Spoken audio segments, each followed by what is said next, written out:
Hello, Sarah of SEK Handmade here, and I am super excited to be back with you for another Meet the Maker interview. I am thrilled to be talking with Di and Sheila today. I had a chance to chat with them a little bit previously just to kind of make a connection and get to know each other a little bit, and they are just the most wonderful ladies, and they are just so talented and amazing designers. And I can't wait for you to get to know them better. And if you know me, you know that really I do this whole thing selfishly because I love chatting with other makers. And so I'm super excited to chat with them today. Welcome, ladies.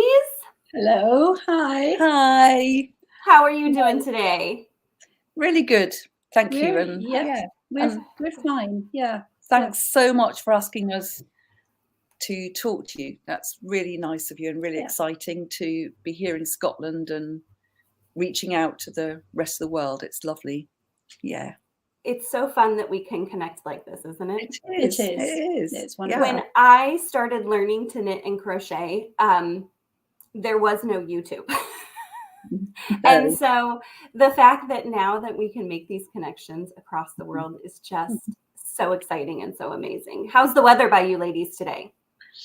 Very cold, but yesterday was glorious. It felt like the first day of spring, and we had the snowdrop still, crocuses coming up, daffodils coming up, and trees beginning to bud, but it has been really very cold. Today is the day for hand knits. It's for lovely warm. Definitely a hand knit day today. Scottish hand knit day. Yeah, absolutely. I love it. That's funny because that's exactly how our weather has been. Yesterday it was gorgeous and sunshine, and today it's kind of dull and damp and chilly. There's a very chilly breeze blowing round about. We're very close to the coast here, the North Sea coast, on the northeast coast of Scotland, and it's really quite chilly down on the beach with the dogs today. Eye-wateringly. Yeah. I said one time on one of my Instagram stories, it's freeze the boogers in your nose cold. And one lady messaged me and said, I thought you were joking, but I just found out that's a real thing. And I was like, yes, it is. Good one. You breathe in and you're like, ooh, now my whole head is frozen. Absolutely. Yeah. Well, why don't you ladies tell us? Remember that one. We will remember. Why don't you ladies introduce yourself? Tell us a little bit about yourselves, whatever you want, where you grew up, where you're from, your family, other things you like to do, about your dogs, if you want to share. Whatever you want to share. We're always talking about dogs. It's the studio has got sometimes 4 to 5 dogs in here, just sharing our space and chilling out, which is lovely. Anyway, so I'm Di, and this is Sheila. Hi.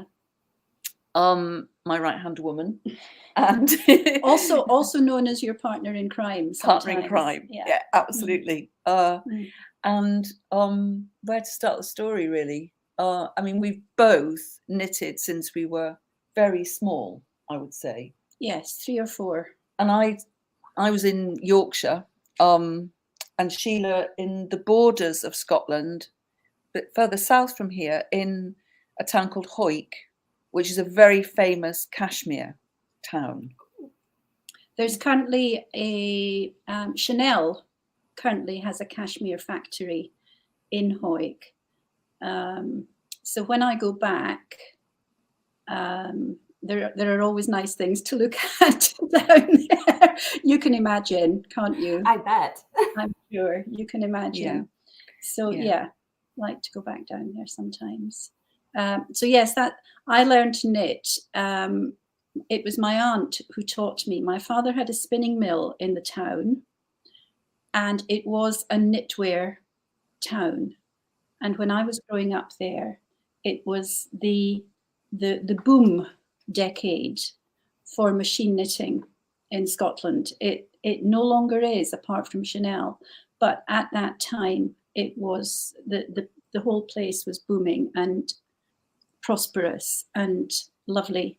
and all the mills were working, and I was knitting and just loving it, and have done all my life. And that's a long time now, because I am the older person here. Really, I mean, we're talking, you know, a very tiny difference there. But I do accept that Sheila knows more than me, and so I always listen to Sheila when she looks at my knitting, and I go, and she goes. So that's what the age difference means, basically. Yeah.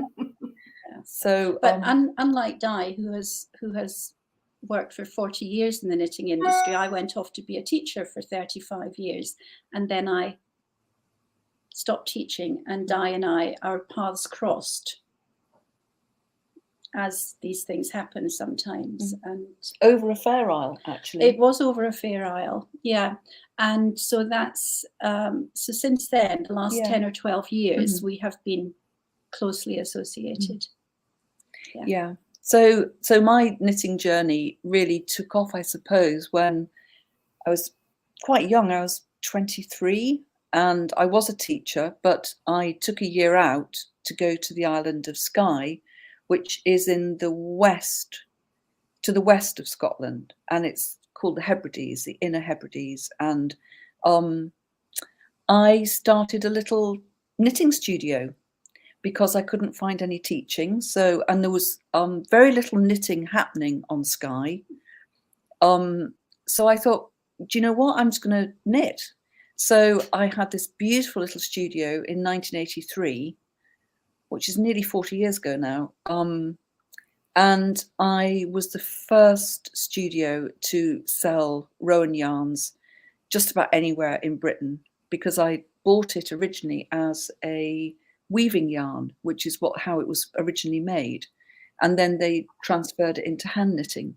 So I would go to the Outer Hebrides, to Harris, where they make the Harris tweed, on the boat with a sack that the postie lent me. And I would buy from the ladies over there their spare wool that they weren't using for weaving, and they were twisting it up to make colours, beautiful, beautiful colours. And I would buy big hanks of this, throw it into my post bag, and then come back, and give the sack back to the postie, and lend it me again in a couple of months' time, and I'd sell that too, and I'd knit with that, and started making up. I'd always made up patterns or found mistakes in written patterns, so I started doing my own designs, and so that's where it all started. And I can't remember some of the things I've made now. I think that's old age. And I did do a knitting book with Rowan, Shorelines, and developed the Rowan Scottish tweed for them with one of those tweed mills that I'd worked with all those years ago. Some knitters may remember it. It was a fabulous, fabulous yarn, using all the colours from Harris and Lewis from the tweeds. So then 20 odd years ago, I moved to Fife, which is on the east coast of Scotland, and started my studio here. And eventually Sheila joined, and we've developed this, lovely, well, I think it's lovely business where we make our own yarns. We have a wonderful range of lamb's wool, which is spun in Scotland and finished in Yorkshire. And we have a wool cashmere that's from local fleeces with cashmere added, and that's spun in Uist, back in the Outer Hebrides. So I suppose my knitting journey has been very much a Scottish tale, a tale of Scotland. And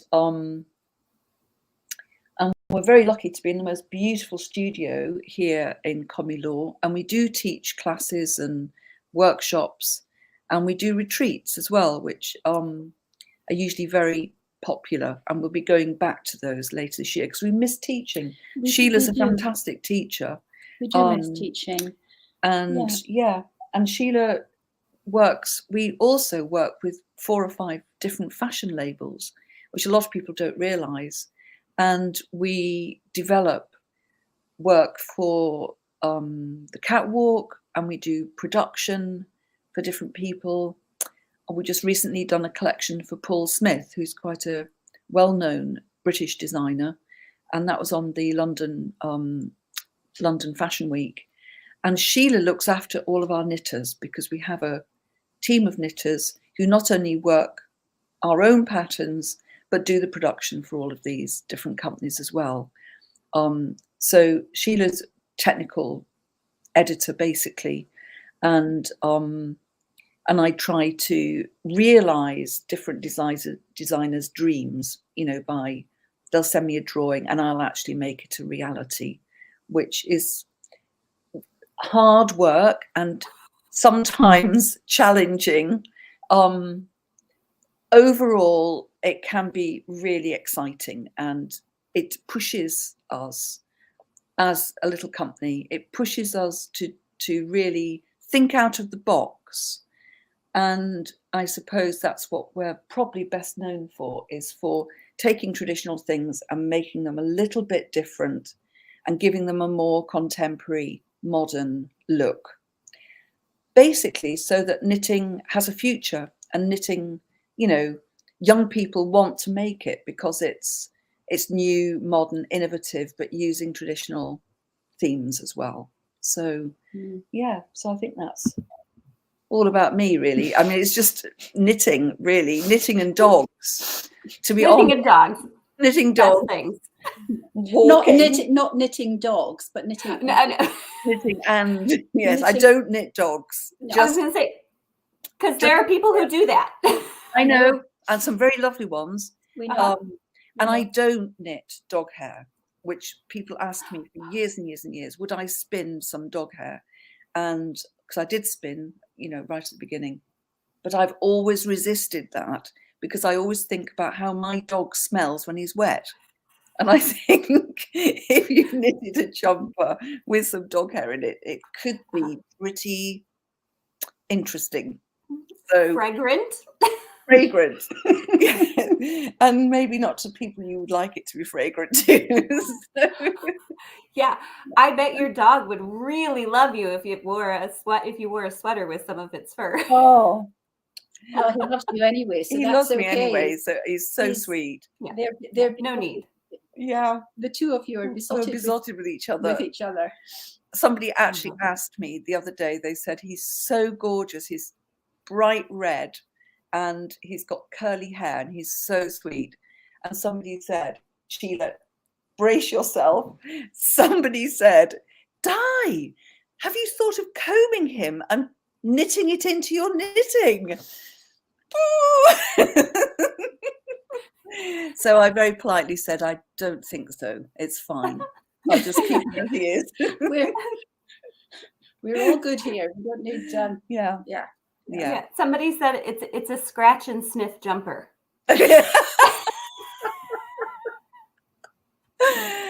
Spot on. I love it. So you both mentioned you were teachers. Did you teach? Have you always been teaching knitting, or did you teach other things?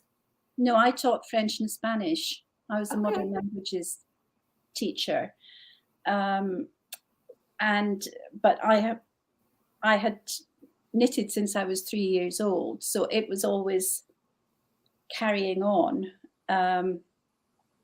But when I got to a certain age, I realized that I had obviously morphed into a manager as much as a teacher, and I decided that I no longer wanted to carry on in that role. And I was desperate to come back to Scotland, because I had been living in the south of England with my husband and my sons as they were growing up. So as soon as I could, I came back to Scotland. And as I say, that very soon after that, I met Di, and things just sort of developed, as they do. And we've taken on all sorts of projects together. We have all sorts of adventures. Before the pandemic, before life changed, we used to drive off in the white van full of yarn, and or get on a plane to the south of Spain and have lovely ladies from California come and join us for a knitting retreat, as well as some from here. Those are, very special things. They were very special memories, actually. Very special things that we do. Yeah. And I mean, we also welcome a lot of American and Canadian knitters to the studio, because a lot of people like to come on textile tours, wool tours, textile tours. Occasionally the word whiskey appears in the tour description, but not here. It's not something. Not here. It's not something that either of us have a taste for, actually. So now Prosecco, mind you. Prosecco is yes, different. a nice sparkling wine. Then that's. I'm there.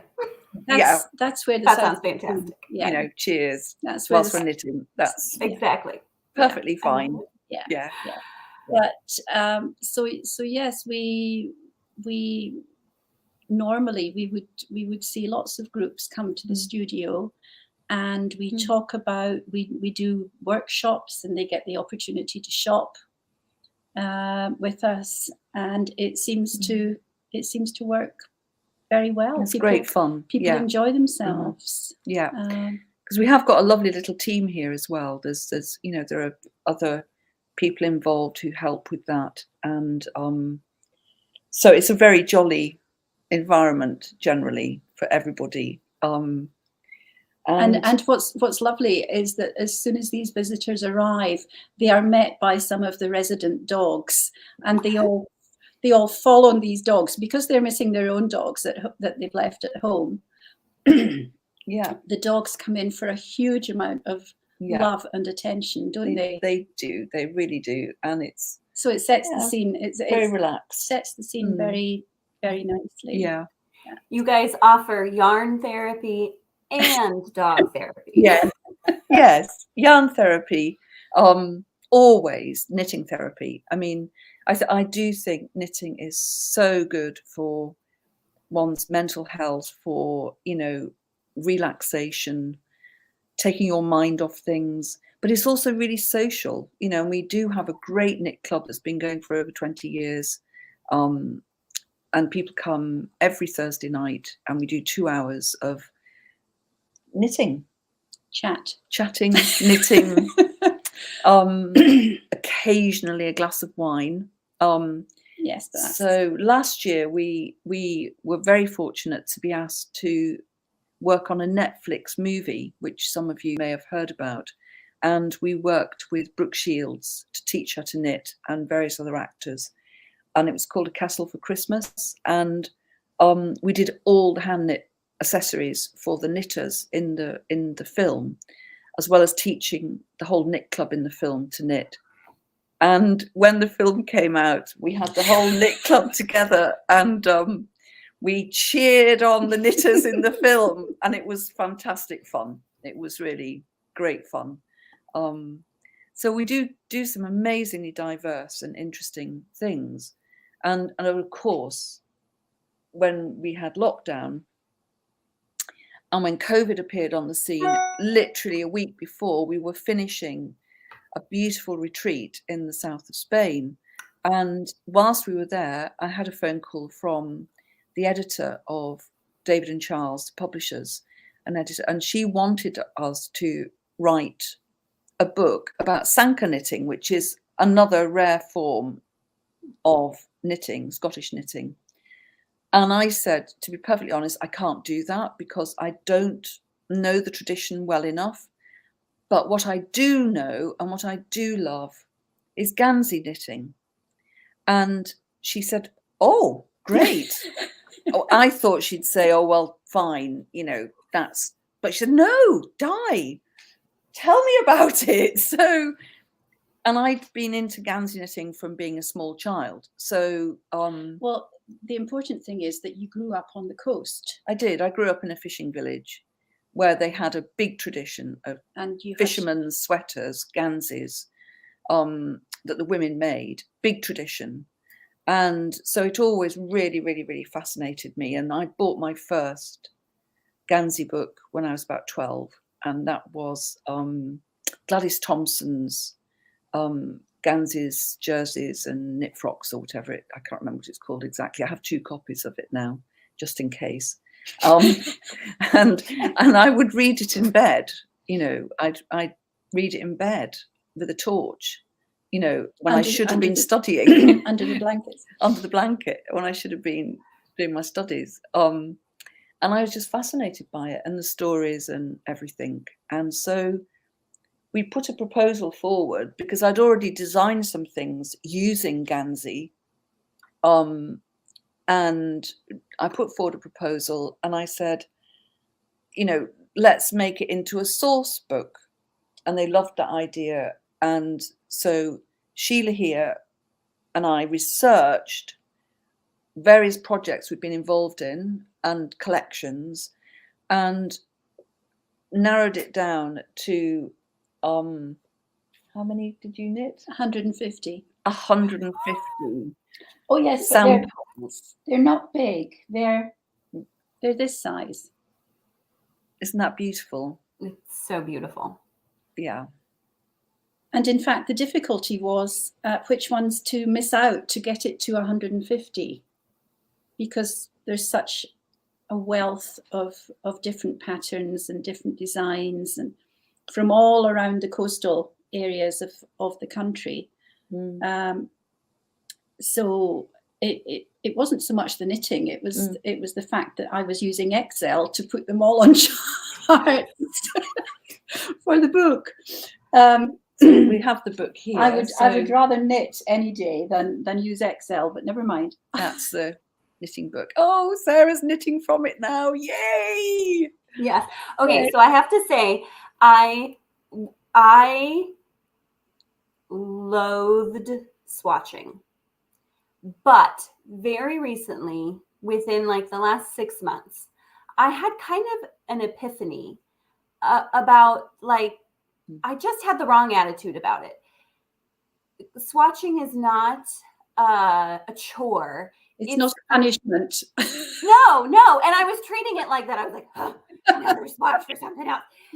And now I've really like shifted my focus to like, it's an opportunity for learning and growing. And like, you don't learn how things work unless you do them with your hands. And so when I opened your book and saw all of those swatches of patterns, I was like, oh, this is amazing. Well, we have had feedback from people who say, well, I'm knitting them all and making them into a blanket or whatever, you know, because there's plenty of material there. There is.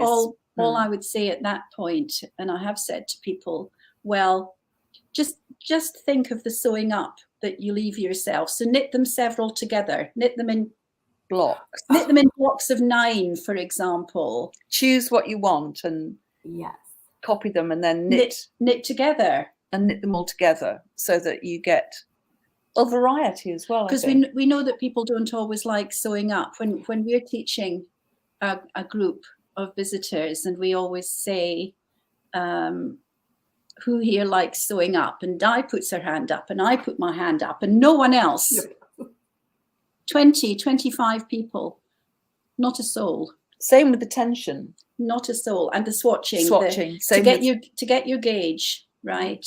Nobody likes to do that either. And we're little voices in the wilderness, aren't we? Yeah. So please, just, give it a try, because you can't make something accurately if your tension's out. Yes. And, for years, people have come to me and they've said, oh, I've knitted this from this book or this pattern and it's such a disappointment. It doesn't fit. And fit is absolutely everything to us, because when you're working with couture knitting, we have to size everything. It has to be incredibly precise. So we're constantly checking our knitters' tensions with everything, adjusting needle sizes, everything, so that the fit is absolutely spot on. You know, and even with big chunky pieces like the collection we did for Paul Smith, that had to be very to the stitch, you know, perfect. And we're working on production for that. And it is, so yes, it seems tedious, but if you want to have a really good result, your tension's essential. And also checking your tension as you're knitting.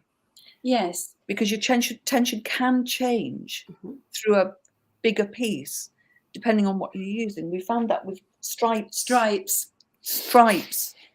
For some people, they start off with a great tension, and maybe they're doing like the Breton. We do several Breton stripe, Gansey styled garments for La Fétiche. And we would find that the garment was going like this. And the top was like soggy, you know, and loose, and the bottom really nice and crisp. I call it crisp. You know, just that perfect tension when it's just right. And we know, don't we? And we can look at it, yeah. And you know something's wrong. So, and then people change the yarn they're going to use and wonder why it's not worked. And that's where the tension swatch comes in, because if you've used some of your stash, you have to do a tension swatch to match what the designer has made the original garment with. That's really, really crucial, I would say, personally. Absolutely. I find that it is, a lot of times it can be challenging to find the yarn that the designer used. It only takes a year or two, and a lot of times that yarn isn't available anymore.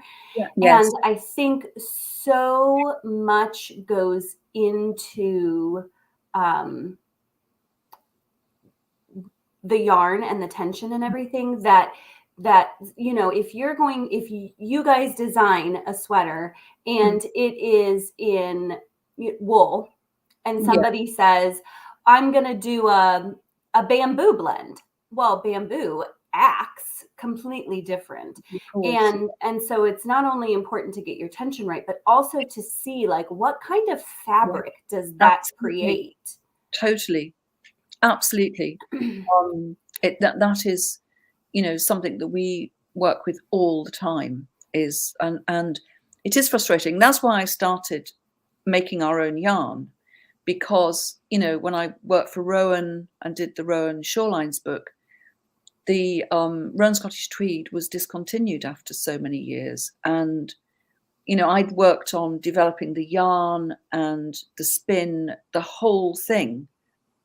And it was really sad. And I thought, I want to make a yarn that we're in control of, and that we're not going to just suddenly change for whatever reason, often economic reasons, that big companies buy yarn. And even for indie dyers, the base yarns that they dye onto, you know, they're made, and the big mills that make those can change that just like that. So it's like trying to have some control over that is really, I felt, really important. So, I mean, that's why we tied it all in together, so that we not only make the yarn, but we design with it. We use it for some of our fashion labels too. They love it. So everybody is, you know, benefiting from it, really. And we don't have such difficult supply issues and all of that. But you can, and often, you know, I mean, certainly with the Gansey book, there's lots of small projects in here, particularly, that you can definitely use your stash or use other yarns for, like the mittens, the cowls, the shawl. We designed that in a Rowan yarn, but we've re-knitted that in our own yarn, and other people have knitted it and absolutely loved it. And it's this, and you can see it's just got a super drape, and So, you know, you're less worried with something like this about having the tension completely spot on. It's not so important. But when you come to something like this here, this really does need a tension swatch for it. If you want to have a nice fit, you know, whatever size you are, you want to have a good fit over the shoulders. And because when we design, I'm not using, I use graph paper, and I do cutouts sometimes too, toiles when we're making, so that we have a template for sizing. Because what we found with couture knitting is that, you know, the shape of one's body is very much based on our bone structure. And so certain measurements, if you feed them into a computer, it will just increase it by a certain number. But that doesn't work for shoulders, for example, or length of back or length of arm, you know, and where the bone is closest to the surface, so to speak, that's where you have to have great accuracy, or else you'll have shoulders that fall off, you know, that look way too big, and make for a not very flattering shape. So we're thinking about that all the time, and, you know, using, I suppose, sewing techniques, you know, cut. That's what I was going to say. Yeah, paper patterns. Fitting your knitting onto. We knitted a greatcoat once in cashmere, in white cashmere, and it had a lining to the back of the neck. It was beautiful to make the collar stand up as it would on like an army greatcoat.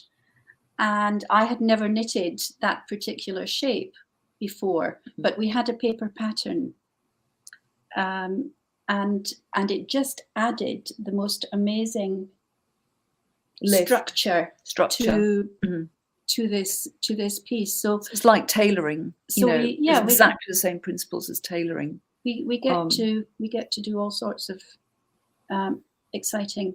We do different projects. Problem solving. You know. Yes. I was going to say,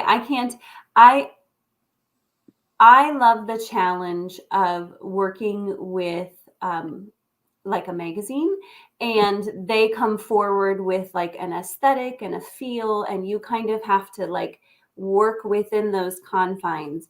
But having a designer come to you and say, here's a drawing of a piece that I want you to create is just like on a whole new level. And I love that you use sewing patterns and stuff to help guide you into the shapes that the knitwear needs to be in. Because if you really start to like even just look at your clothes you purchase, these are not strict squares and rectangles just sewn together. There's, you know, shaping and nuance to even some of the most simple patterns. Of course. And every designer's got their own, they've got their own particular silhouette. Yes, they have the shapes, that they like to work to. But I can remember as a child, I learned a lot knitting clothes for my dolls. Yes.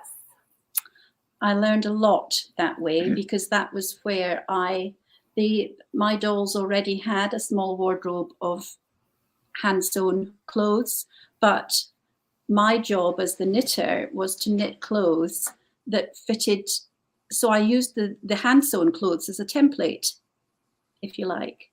And that's where you learn about shaping, increasing and decreasing, and length, and how to put it all together.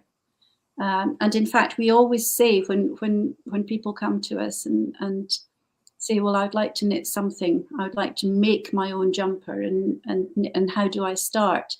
And I always say, well, obviously you have to have the ideas, the color, the yarn, the pattern, and so on.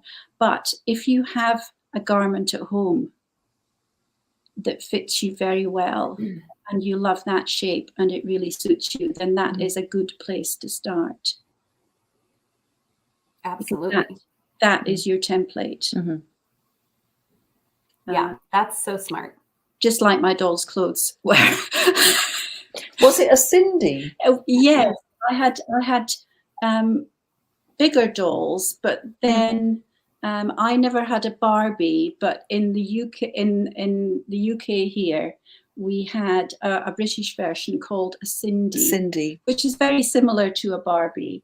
Yeah. So by the time you get to those sorts of dimensions, you know, you really have to knitting on very fine needles. Yeah, you really have to pay attention to the you know, no sooner have you started than you finished, almost, because these are very small pieces sometimes, and then sewing them together, and it was all it was a labor of love. But I mean, I think that must have taught me a lot. Absolutely taught me a lot. Yeah. I was watching, so I'm going to give a little plug for one of your YouTube videos. You ladies did a wonderful video all about your book and about putting the Gansey Knitting Sourcebook together and some of the history and stuff. And one of the things that I will link to it below. So if you are watching this after this finishes up, go give that a watch, because it's a great video. I found it absolutely fascinating. But I love that one of the things that you talk about in there is about the tradition of these sweaters were not to mass produce or to make some you know, fancy couture sweater. It was all about someone joins the family or someone needs a sweater for the utility of going out on the fishing boats and being warm, and that they would then create a sweater, and that you could see in the designs at some of the museums you went to and stuff, like them working out how the sleeve was going to fit on one sleeve and then perfecting it on the other. And that's so cool. It is. I mean, it is honestly the most fascinating history on Gansey knitting. And I think what I love about it is so authentic. It's so, you know, you can see the hand of the knitter. And we've said this often, looking at collections, we can identify individual knitters and families from little things that they put in that don't appear anywhere else. And I think that is incredible, because they know that that's their sweater, you know, and it's and going back, they were so valuable that you know, 150 years ago more, there are records in the assizes which are like the courts of people who are sent to jail for stealing a man's Gansey. So that's how precious they were, and how valuable they were considered by each of the fishing families. And I think that's just very special. The other thing that shows their value, and the sort of utilitarian nature of how they were worn, was the mending. Mending is becoming fashionable again, as I'm sure you're aware, which is great. It is. It's absolutely wonderful. But these women who were knitting these jumpers for their menfolk,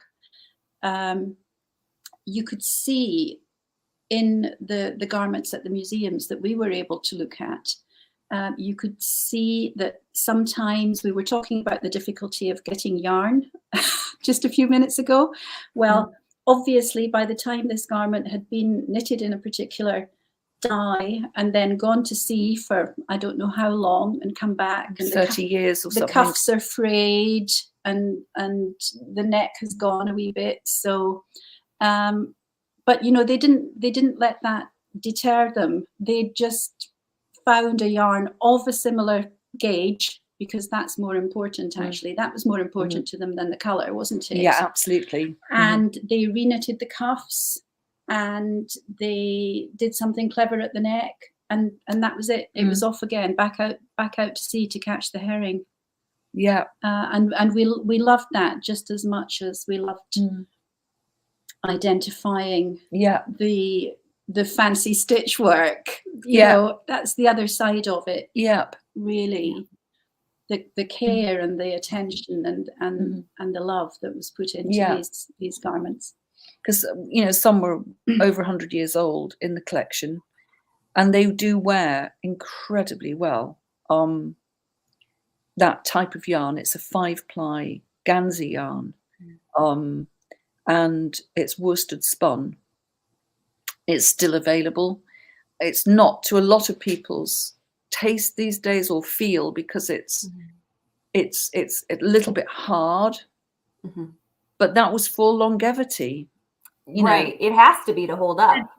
Yeah, and the tension was so dense. Have we got the?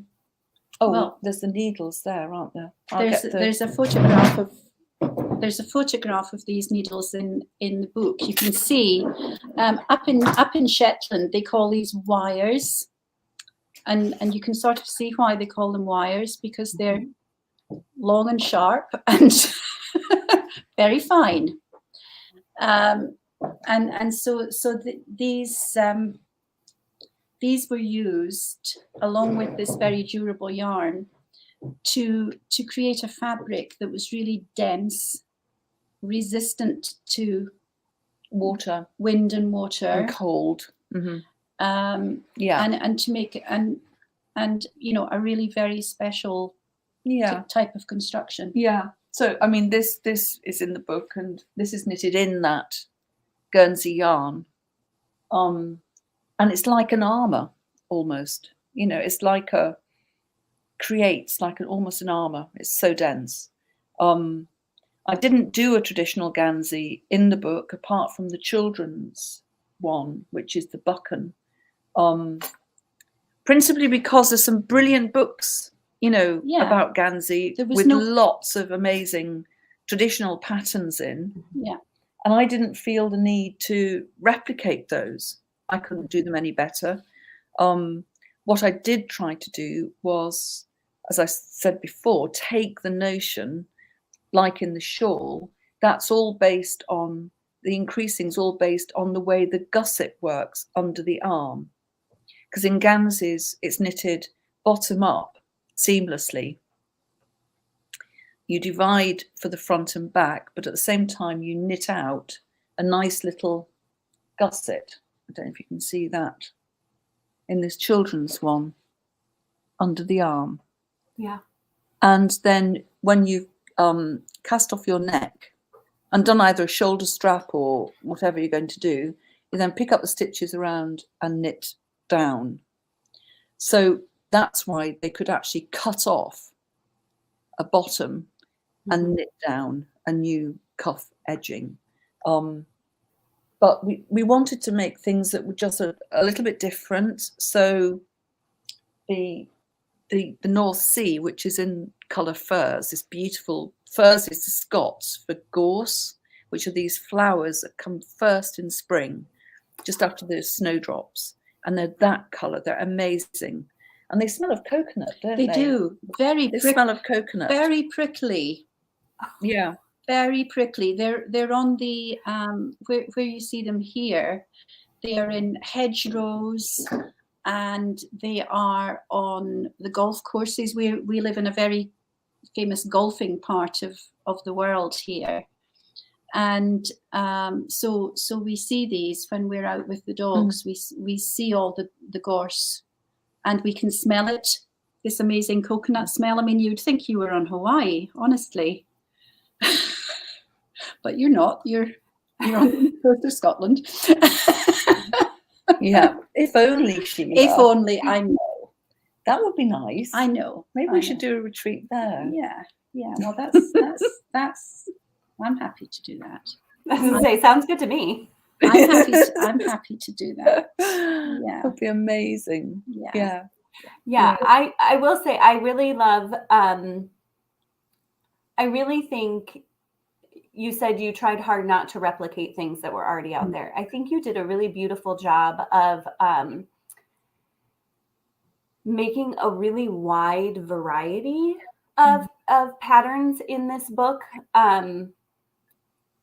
from the shawl, which I love a good shawl, and I love that that's a great way to learn about those gussets before you dive into like a garment that has to be more, you know, specifically fitted.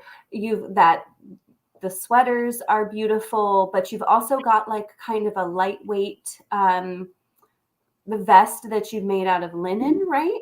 Yes. Linen was beautiful, and that was an American. It was a Quince & Co. linen that we absolutely fell in love with, didn't we? Oh, it's beautiful. It's beautiful. Yeah.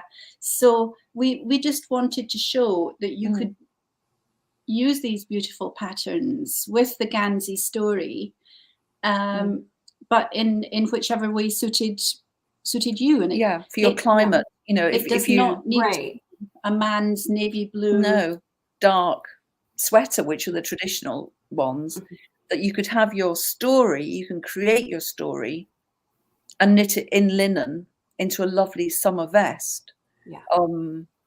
And you know, so that it's almost like an accessory you wear over a lovely blouse or something like that. So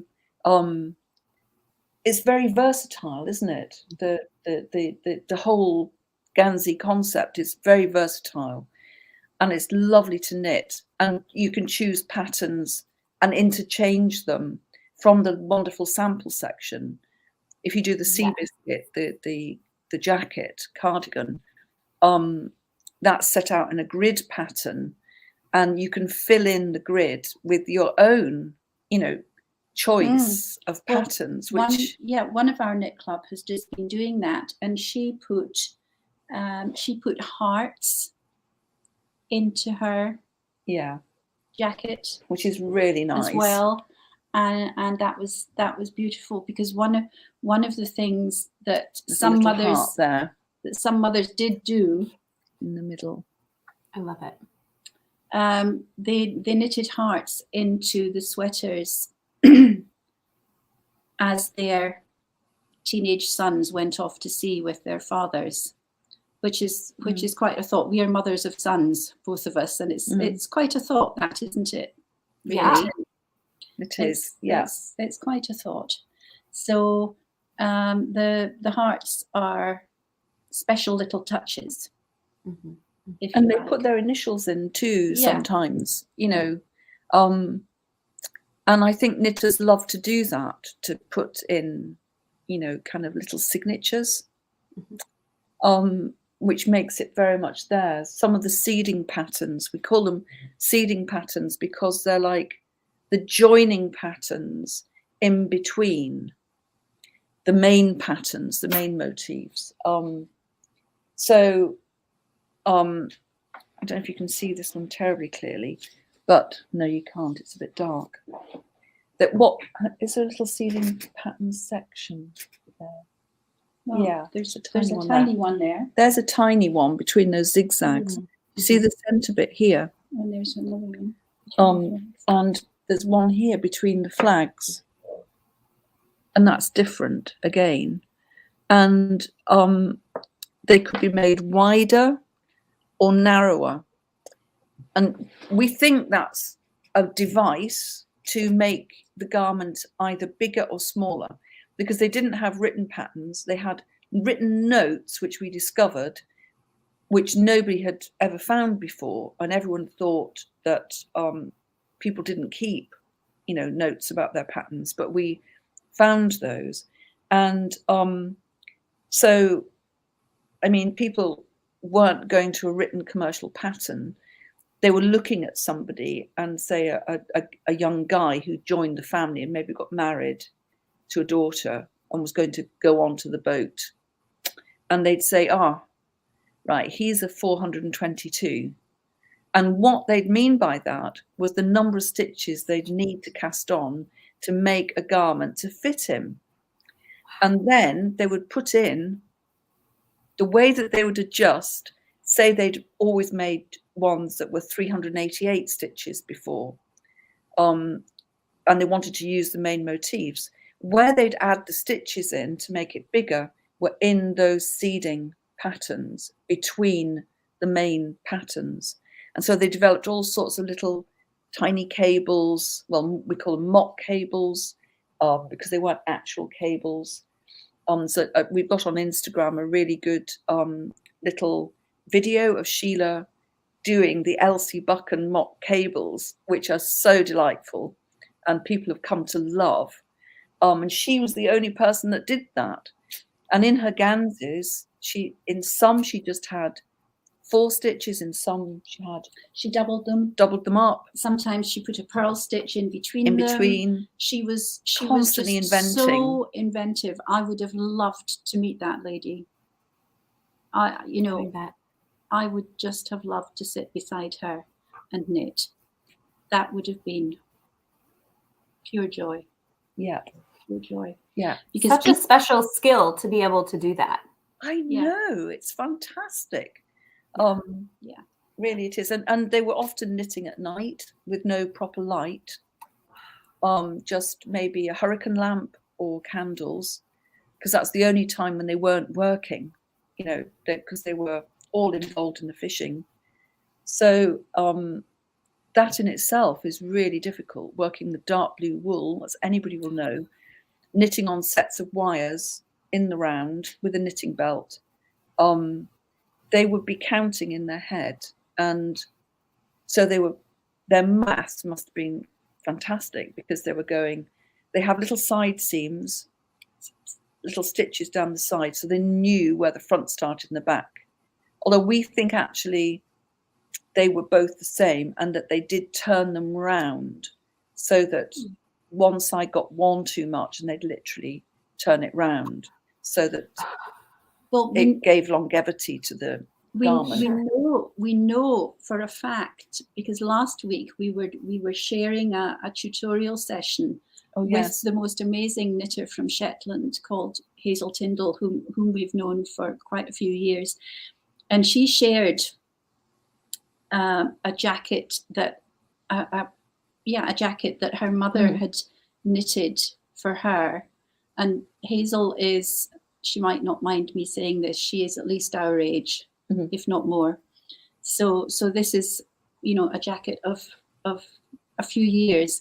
And she showed us where her mother had taken a sleeve out and turned it round, because the elbow had been patched, had been darned, as you would darn a sock. But her mother had taken the sleeves out and swapped them over, hadn't she? So that the darned elbow now appeared in the inner elbow. Right. In other words, out of sight. So that is amazing. That is wonderful. That is amazing, because that obviously was a Fair Isle that we're talking about, Fair Isle jumper cardigan that we're talking about, and so even the darning was done in several different colours, wasn't it? It's really resourceful. I mean, just so resourceful. Yeah. And I think hand knitters, they are resourceful. It's an incredible medium for making. The whole fact of it being 3D, and we manipulate shape by using different size needles, so we can actually create shape in a garment by just changing the needle sizes. And if you think about that you're working in the 3D and you're making something completely seamlessly to have a beautiful fit, I mean, it is. And you're patterning all the time as well, so you're creating surface pattern and design, and you're making an entire fabulous garment from a single piece of thread. Right? It's mind-boggling, isn't it? It is. And I was listening to a knitwear designer she used to be a baker, and she said, we forget how spoiled we are, that if we make something up and it's not right, we can just take it apart and reuse it. Because if I would bake a bread and it came out wrong, you just toss the bread. But if you if you start a sweater and it's not fitting quite right, you can always tear back and try again with that exact same yarn. exactly. What in Scotland we say, rattle it down. There you go. To rattle it down. I'm right, aren't I? Well, the people, I think that's a local expression. Fife. The people in Fife and Dundee, because some of the people that knit and who are local, they say, rattle it back. I just rattled it back. And I'm like, oh no, you don't need to do that. No, we don't like it when people have to do that. Have to take it back. Yeah. But we do accept that sometimes it's a necessity. I mean, dye in particular, if something goes slightly wrong, then it is taken away from me and it is put in the sample drawer and it stays there. And at some stage it will come back out again, and we will look at it again. I don't take things apart. I if I've done something and I don't feel it's quite right, I save it, I put it away, and then I revisit it quite a lot later. And out of that, some really interesting things have come. You know, that at the time when you look at it, you think, no. But then you look maybe a couple of years later. Famously, I had a piece on the needles, which a vest, which actually ended up in Vogue Knitting quite a lot of years ago. It was an abstract vest, and I left it out, and people kept picking it up and putting it down, picking it up and putting it down, and it started to unravel. So it kind of half unraveled by itself, and so I picked it up and I thought, well, it obviously needed to unravel because that bit wasn't right. You thought it was talking to you, didn't you? It was talking to me. It was telling you. Then I re-knitted it, and it was so much better. So, you know, it's I never give up on a piece. I always think wool and yarn, it speaks to you and it tells you what it would like to do. So, you know, I really am a slow knitter and I consider every stitch. I look at it and when I'm designing and I think, how would you like to be today? Do you want to be twisted? Do you want to be cabled? Do you want to be a hole made? How would you like to be? Is this needle nice for you? Are you happy with this needle? So I ask questions and they get answered. Because, you know, there's that relationship you've got between your brain, the yarn, your hands. It's quite incredible. You know, the brain works it out and gives you the answer. So I'm a great believer in that. That's wonderful. I love that. That's a great philosophy. Absolutely. Something that feels like a mistake today is an epiphany later on. The perfect thing you needed for whatever you're working on now. That's so wonderful. Yeah. That's so wonderful. Is there something you guys have coming up that you'd like to share? Well, we've always got exciting things coming up. So we've got a wonderful new color, which I just must show you in our range. So this is just some of our seed colors. And look at the pink at the top. So this is Sea Thrift, and it's named after the little flowers that are on the seashore. Yes. So, I mean, all the colours are kind of named after various plants or places in Scotland. And so that's exciting. So it's going to need a design all of its own. Well, with other colours, it's going to be a colour piece, because apart from Gansey knitting, colour work. Do a lot of colour work. Is what we particularly like. Both this Intarsia and Fair Isle. So this beret. So it's going to be what this? This is going to. I'm going to rework this into a beautiful yoke with the pink. Yeah, exactly. I love it. I know, it's going to be so exciting. Yeah, it looks like broken glass or fractures. So I like to take maths and break it back, you know, kind of change the formula as I'm working, and so you get these abstractions. So this will be a yoke on gorgeous, like this, but with sea thrift in it, because I'm just in love with it. Yeah. So this color just arrived last week, and we're always very excited when a new color comes into the studio, particularly one as zingy as this is a very zingy color. But that's all to the good. All to the good. Yeah. Oh, I love a good zingy color, especially in spring. Oh yeah, absolutely. I'm just thinking spring, summer. So I'm also doing a big kind of jacket with 4 colors in, which is an intarsia piece, which is really exciting. I've been drawing out the pattern for that this morning, and I mean, you could have a wee talk about Knitwise if you wanted to. We're doing an amazing project, actually. We've always got projects on, but we're working in Britain. There is something called the Prince's Foundation, which is started by Prince Charles, and it's a training organization for people. So we've been asked to upskill, to give the extra knitting skills to groups of women, mostly women, in Scotland, but also in London. And we meet by Zoom, and we're teaching different traditional techniques, and that's all leading towards, I've designed an amazing installation which is going to happen at the end of June in an arboretum at the Prince Charles's house in Scotland, Dumfries House.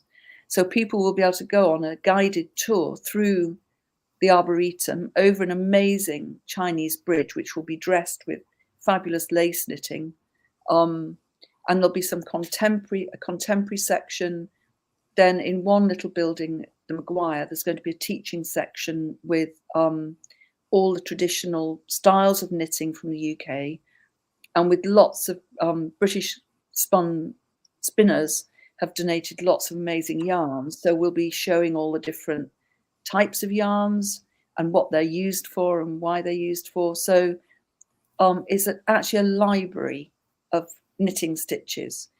And then it's going to go on tour, hopefully, around the UK. So that's a big project we're working with them on at the moment, designing all these beautiful wraps for the trees. The panels to wrap trees.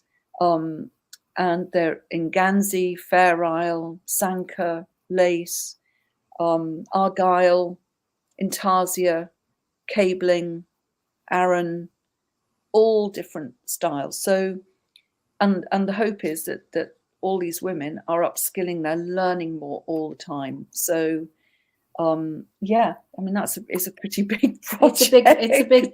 It's a big actually. Project over and above the other work that we're doing. Yeah, that sounds amazing. Yeah, it's a really good concept. It's a concept.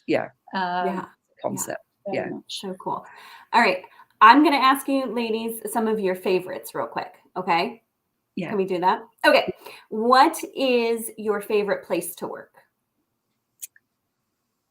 I've got several. Goodness. I love knitting in the garden. Get me out on my garden bench, preferably when the weather's a bit better, to be absolutely honest. I was going to say knitting on a horse. But I love horses and I ride. And a really good friend said to me, Di, you need to bring your knitting. So I'm working on that one as we speak, but I may have to crack out of using double pointed needles and for once in my life use stuff. Yeah. So I'm working it out at the minute. So that is, I love it. Hard. Sheila. Yeah. Well, one of my favorite places to knit, and I hope that we will be able to go back, is the place that we go to on retreat, which is in the mountains in the south of Spain. And there is an amazing terrace there. And you can hear the goats in the valley below, and the bells as they're walking through the valley. and it's a lovely. It's beautiful. It is. I would say that is you're spot on there. You're sounds amazing. Oranges in the trees. Yeah, blossom everywhere. This is. I mean, we usually go in end of February, beginning of March. I mean, 2 years ago, this week we were there doing exactly that. Doing exactly that. Yeah. Doing creative knitting, really creative, interesting knitting. I would like to think that we. I would like to go back. Sheila. That we get back there. Yeah. That would be lovely.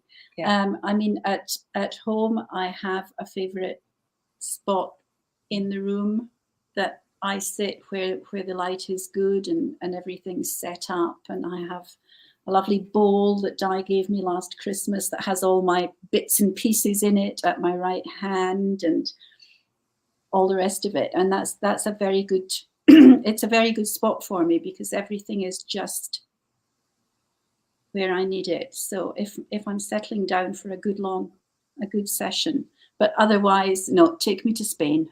Take me to this town in the south of Spain. That and if there could be a horse there next time. Well, that's up to you. Did we not hear a donkey one time? We did, braying in the valleys. Yeah.